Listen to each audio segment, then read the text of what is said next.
Viena no LKSB kā organizācijas vērtībām tās ir attiecības cilvēku starpā.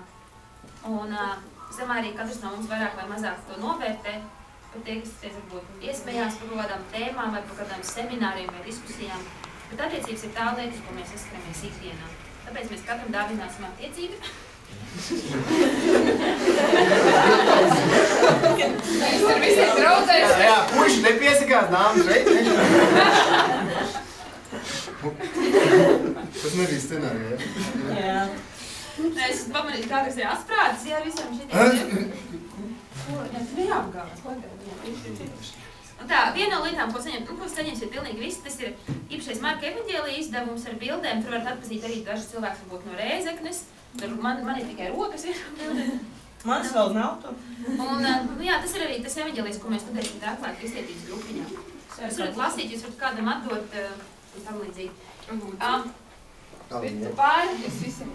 Par vietām. Mēs ar nolūku taisīt 3 komandas. Balva būs viena. Un visiem savā veidā kopīga. Agris paskaidros to kopīguma principu, tad viņš pasniegs šo ceļojošo kausu, kuram būtu vēlams atgriezties atpakaļ šajā pasākumā nākamgad. Attiecīgi pie tā cilvēku, pie tā ir palīdzes. Sākumā vienkārši sveiksim ar aplausiem 3. vietas ieguvējus.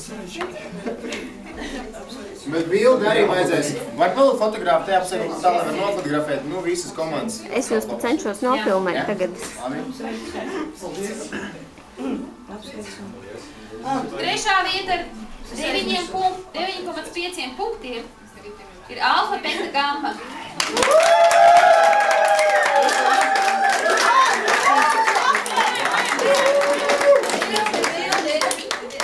Bildi, mums vajag ātri bildi. Tā komanda. Alfa Beta Gamma, ātri palūksim jūs sastādīt kopā.